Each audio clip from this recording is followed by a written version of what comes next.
condena a Miguel Osvaldo Echecolás, de las demás condiciones sobrantes en autos, a la pena de reclusión perpetua e inhabilitación.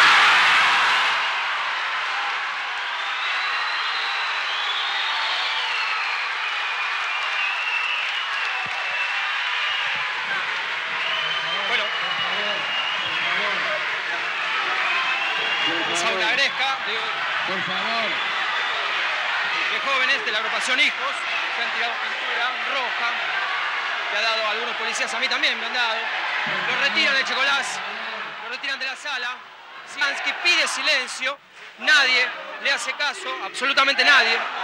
El sector donde estaba Echecolás está todo teñido de rojo, ya que tiraban unas bombas de pintura de color rojo, han dado en algunos periodistas y también en algunos policías, que han dejado todo el sector izquierdo del tribunal donde estaba Echecolás. No pudimos ver si a él le dieron. Eran unos envases de yogur que estaban llenos de pintura roja, que lo lanzaron en ese sector. Le gritan asesino. Bueno, el presidente pide silencio, absolutamente nadie le hace caso. Recordemos, estaba leyendo el veredicto y le encontraron culpable. ¿Cómo se resume una historia? ¿Cómo resumir la historia de un asesino? ¿Cómo resumir la historia de un asesino? ¿Con una condena? Redactándola, y cuando vos decís, ¿qué hizo este tipo? ¿Qué hizo este tipo? Y agarrás el código. Él es Rozhansky y siempre va a ser juez, aunque hoy sigue siendo el doctor Rozhansky. ¿Qué hace Rozhansky? Muchísimas gracias. Un gusto, un placer. El juez Rozhansky, entre otras cosas, redactó esto que ustedes acaban de escuchar. Y vamos a pensar juntos con Nico Márcico. Horacio, buenas noches. Osvaldo Quiroga, la señora Sofía Caram. ¿Cómo va? Para aquellos que niegan la realidad, que quieren esconder la realidad como si fuera un elefante detrás de un árbol, ¿qué se les dice? El negacionismo es complicado en un país como el nuestro que no tendría que suceder. O sea, nosotros no necesitamos una ley, por supuesto bienvenida, pero no la necesitamos. Tenemos la Constitución, las convenciones sobre derechos humanos, tenemos un pueblo que permitió y facilitó un juicio como el que se está mostrando y todos los que siguieron. Entonces ahí está la verdad. Y el negacionismo es ahí está la verdad. Absolutamente. Lo demás es verso. Qué momento hermoso, ¿no? Qué momento hermoso cuando opera la justicia, qué emocionante habrá sido para vos, como fue para todos los argentinos, que ese asesino genocida tuviera la condena que merece, ¿no? ¿Sabes lo que me pasó a mí en esos momentos y en esa época? ¿De qué año estamos hablando? 2006. 2006, pasaron 17 años. Quiero aclarar, yo ya lo había juzgado 2 años antes, claro, porque con la vigencia de audiencia y punto final, estaba todavía posibilitado juzgar por apropiación de bebés. Vos lo tuviste enfrente, y el tipo te miraba. Sí, no solo me miraba, él me insultó brutalmente en un pasillo. ¿Qué orgullo para vos? ¿Qué te dijo? Hijo de mil puta. Y fue una cosa muy interesante, esto no lo conté nunca. Cuando termina esa sentencia, yo estoy en el pasillo y escucho el insulto. Pero resulta que era un pasillo con una seguridad extrema y con servicio penitenciario federal. O sea que se entiende, no había lógica en el insulto que yo estaba escuchando. Y me doy vuelta y no entiendo la escena. Entonces entro al despacho donde estábamos en la municipalidad, era de La Plata, y llamo al jefe de la custodia de federal, de la penitenciario. Le digo, escúcheme, le digo, ¿cómo puede ser? Yo estaba muy enojado porque no entendía la escena. Me dice, fue Echecolás. Le digo, ¿pero cómo va a ser Echecolás? Me dice, porque lo vestimos. Lo habían vestido a Echecolás con la ropa del servicio penitenciario. No. Sí, y camuflado. No. Cosa que yo no sabía, por eso no me di cuenta. Yo escucho el insulto, veo todos penitenciarios. Esto no lo conté nunca, la primera vez. Por eso me sorprende. Lo disfrazan para Por seguridad, ¿no? sacarlo o porque sentían que era un par? Nunca supe, porque yo no tenía nada que ver con la custodia. Lo que Mirá pasa es que me vos. extrañaba la escena. Ya me había insultado, pero sí la había visto la esposa. Seguramente por seguridad, seguramente, ¿no? Yo imagino Sofía. que sí. Lo que pasa es que toda esa escena que se vio de los huevos con pintura era un momento muy especial. Y yo le quería contar a Osvaldo, a mí lo que me pasó todo ese tiempo, es, en lo personal, ¿Tuviste miedo? No, yo sentí el privilegio de poder hacer lo que corresponde. Bueno. Que no mucha gente tiene. No, ya lo creo. Mira, ha fallecido hasta hace muy pocos días el fiscal Delgado. Y era un hombre que también estaba convencido que lo que decía y hacía iba en contramano. Y no debería ser un privilegio, ¿no? Digo, está hablando del Debe ser privilegio, normal, debería claro. ser la normalidad o la obligación. privilegio en un contexto de impunidad como el que venía. Pero lo digo en el mejor de los sentidos. Sí, claro. O sea, yo lo viví como esa gratificación que tenés como ciudadano de poder hacer lo que corresponde. Que otro que no tiene ese cargo no puede. Está bien. Pues yo te digo una cosa. Cuando yo recién estaba recreando ese pasillo, el que vos decías, el fulano disfrazado de, pero en la civilidad hay algunos que tienen contactos y mirá la Victoria Villarroel lo que hacía. Dame.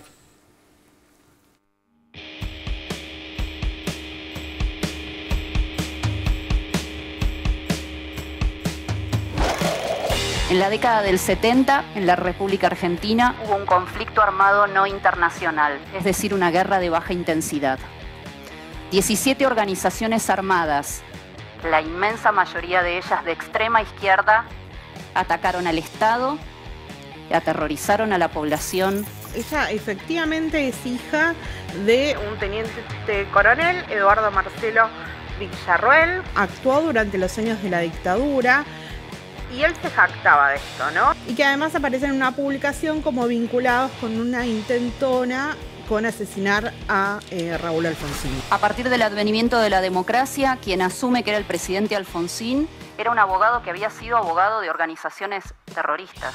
Así que te diría simplemente que los terroristas se comprometieron desde el minuto 1 del advenimiento de la democracia en Argentina a partir de 1983 en reescribir la historia de nuestro pasado reciente y garantizarse su impunidad.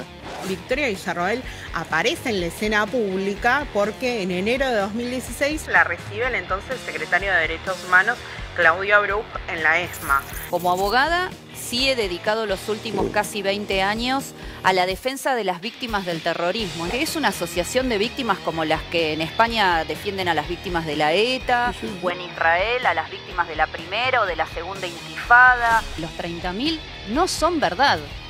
No hubo 30.000 desaparecidos en este país. ¿Usted no cree que hubo terrorismo de Estado?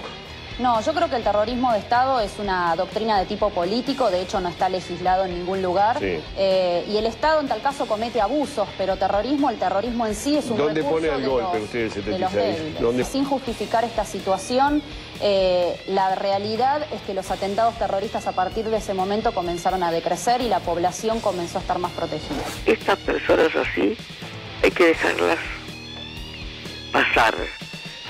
Hay que dejarlas pasar, pero por supuesto defendiéndonos con la verdad, con la lucha permanente y las ofensas que Dios me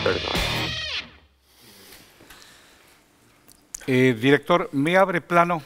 Así yo puedo ver y compartir y con esto disparo. Póngame la placa que recién... Este es un escrito de Checolás y entre otros, quien lo visitaba, estaba La Pando, ¿te acordás? Victoria Villarroel, quienes también lo visitaban.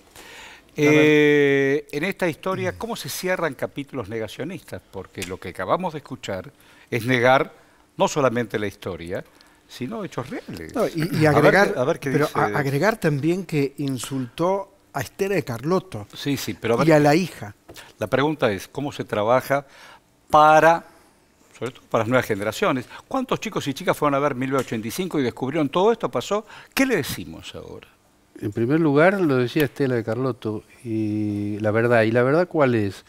Ese discurso de Villarroel es delito, y no se está tratando el tema.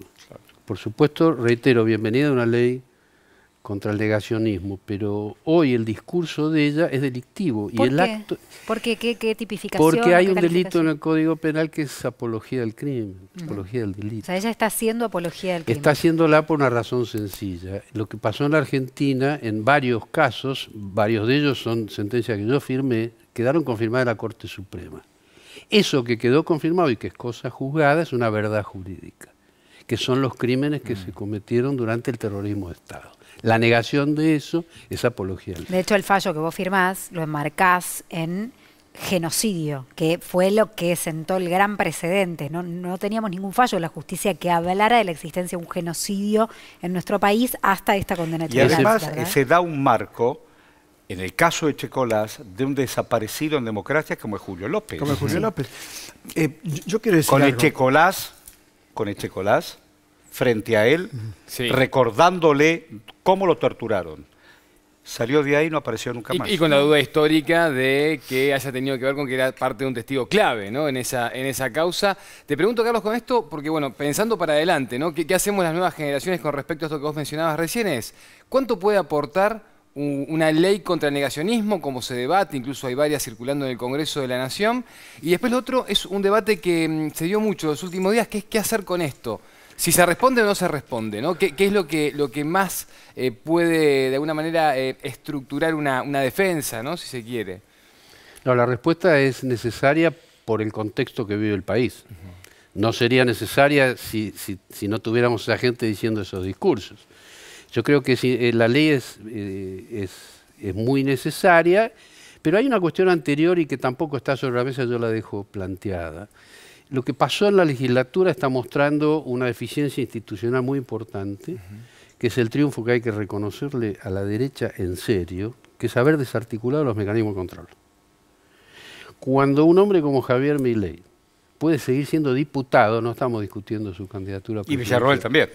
Villarroel diputada, ella cometiendo delitos respecto de fallos que son verdad jurídica en Argentina, y él hablando de la venta de niños, y parece una cosa menor, pero, o sea, solo discursiva, hablar en la Argentina de que es posible vender niños o venta de órganos u otras cosas que él viene diciendo, aplican en el reglamento de la Cámara de Diputados, que creo que el artículo 8 habla de la posibilidad de destituirlo por inhabilidad moral.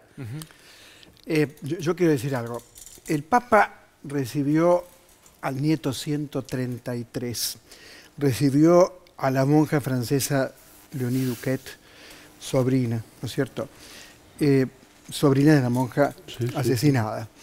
Estela de Carlotto responde como siempre, dentro de la ley, dentro de un clima de paz.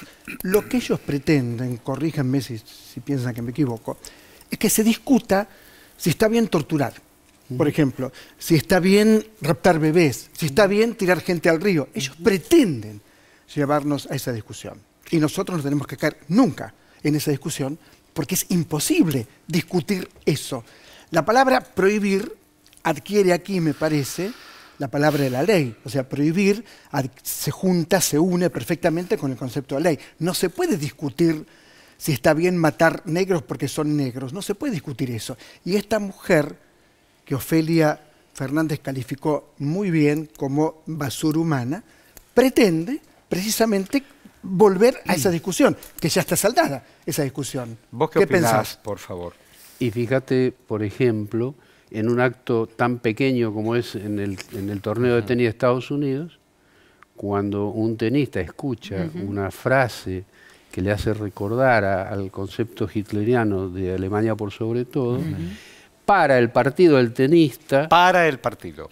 Y cuando para el partido se encargan de echar a la identifican y la echan a la persona, que es un señor que dice eso. Y yo eso lo vinculé inmediatamente con Mauricio Macri, donde hace un par de años lo hemos denunciado por eso, con Barcesat. Él dice, sí, hace una cita de un texto de Mi lucha de Hitler. Lo denunciamos, no pasó nada. Luego dice que los alemanes son raza superior. Macri, eso es delito. Entonces, cuando no se considera... Bueno, eso es cuando tenés de cerca, es un tema que también queríamos tocar hoy, que tiene que ver cuando tus amigos, no solo los que juegan al tenis o al fútbol, son y se convierten en la Corte Suprema. Han corrido hace menos de 24 horas a una jueza de casación. Pero la moneda gira en el aire y ahí se va a sentar Slocar. Sí, lo de Slocar suma porque es un juez extraordinario. Pero a la jueza la corrieron. No, por eso, ojo. Hay que estar contento porque le tocó a Slocar el sorteo. Pero a la jueza la corrieron. Perdimos una jueza, o sea, la República perdió una jueza. Es una nueva canallada de la Corte Suprema. Ahí está.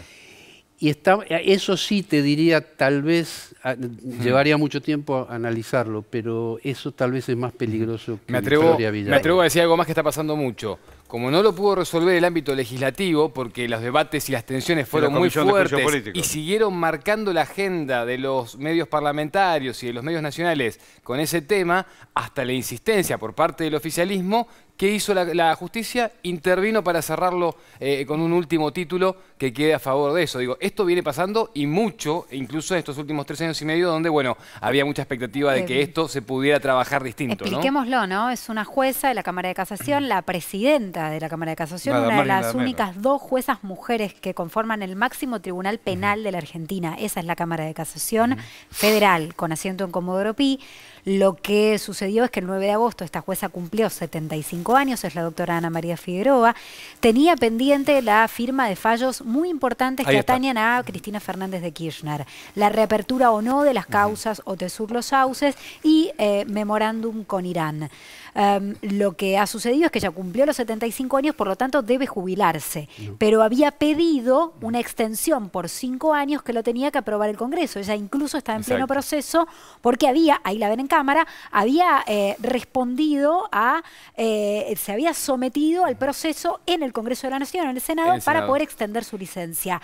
Lo que sucedió es que como no se trató el pliego, la Corte directamente en el día de ayer definió correrla de sus funciones. 24 horas de Ahora, y le sumo un dato político, que es que bloqueó todo lo habido y por haber, Juntos por el Cambio en el Senado, para que ese debate no se pueda dar en el recinto, ¿no? Ahora, mi pregunta es, si ella ya cumplía 75 años, así como se jubiló entonces titular de la Corte Suprema de Justicia, perdón, ministro de la Corte Suprema de Justicia, Ricardo Lorenzetti. O la Hayton.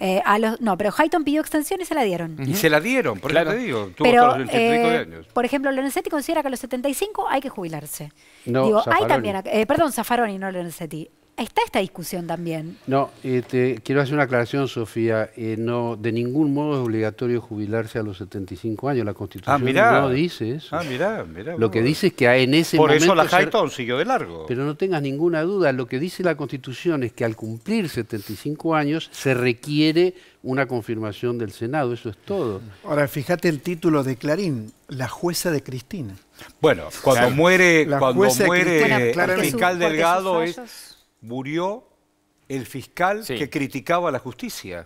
Y quiero decir algo más también con esto, pues estamos hablando de Figueroa, que sin duda es el caso de mayor renombre por su caso particular, pero hay 75 pliegos más esperando. Sí. Y eso quiere decir también garantizar... Santa Fe y Rosario están esperando, con el narcotráfico acá. Y eso también, si sigue trabado, digo, de alguna manera complica el accionar de la justicia en el día a día. Sí, la discusión sobre esta jueza es porque tiene fallos, o digamos, ha firmado fallos que han favorecido la posición de Cristina Fernández de Kirchner en la justicia de Comodoro Pi. Por eso le dicen desde los medios opositores la jueza Yo digo, en esta Argentina donde parece que se puede decir de todo, donde incluso la capacidad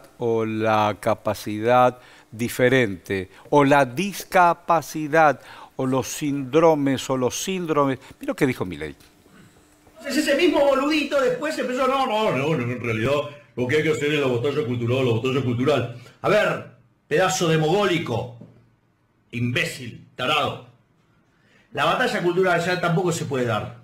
Ese término es inaceptable. Nosotros hace más de 10 años en la asociación hicimos una campaña explicando que uno cuando dice mogólico no está insultando, sino que está discriminando. Y es inconcebible que un candidato a presidente, alguien que quiere ser presidente de la nación, se refiera así para insultar a otra persona, use el término mogólico. La verdad es que hiere la dignidad de las personas con síndrome de Down. Nosotros desde nuestra asociación trabajamos mucho para la inclusión de las personas con síndrome de Down en todos los ámbitos.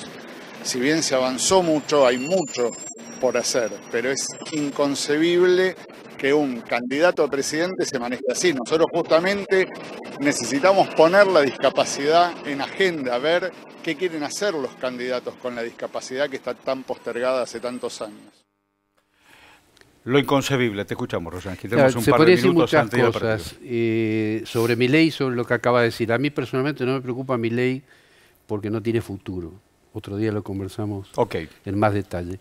Pero lo que se acaba de escuchar, lo que está planteando es en un país en el cual la discriminación por discapacidad está prohibida por la Convención Internacional sobre Discapacidad. Ah, mirá.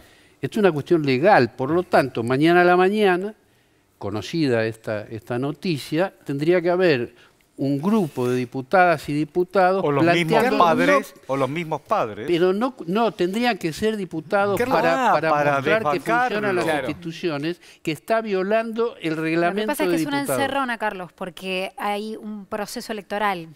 Entonces, denunciar a algún candidato a presidente y al candidato que fue más votado en las primarias va a facilitar la victimización. Digo, también ahí entiendo que haya una evaluación política de costo-beneficio a la hora de denunciar o de intentar destituir de la Cámara a un actual diputado que es candidato a presidente. Osvaldo, antes de irnos.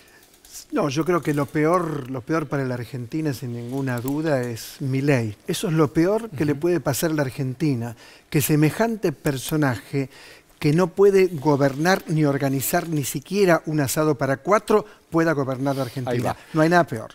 Rosansky, un mensaje a la población que tenga que ver con la justicia que queremos todos y no negar las realidades y las historias. ¿Qué decís? Que en el proceso electoral en marcha va a terminar bien para la democracia y para la Argentina. Milei no tiene futuro, Patricia Bullrich no tiene futuro, esto es una realidad. Y que tal vez sea momento, por lo que hablábamos de las instituciones, de empezar a pensar no tanto en Milei Villarruel, que realmente no vale la pena perder tiempo, aunque lo discutamos, sino que hay que empezar a pensar qué genera los espacios que permiten el surgimiento de ese tipo de personas. Gracias, buena vida para vos Osvaldo, para vos Sofía, para vos Horacio. Y para vos. Estate atento. Ahí estamos ya en comunicación con la cancha de River. Se viene Argentina-Ecuador. Y no te vayas. Estás en la televisión pública.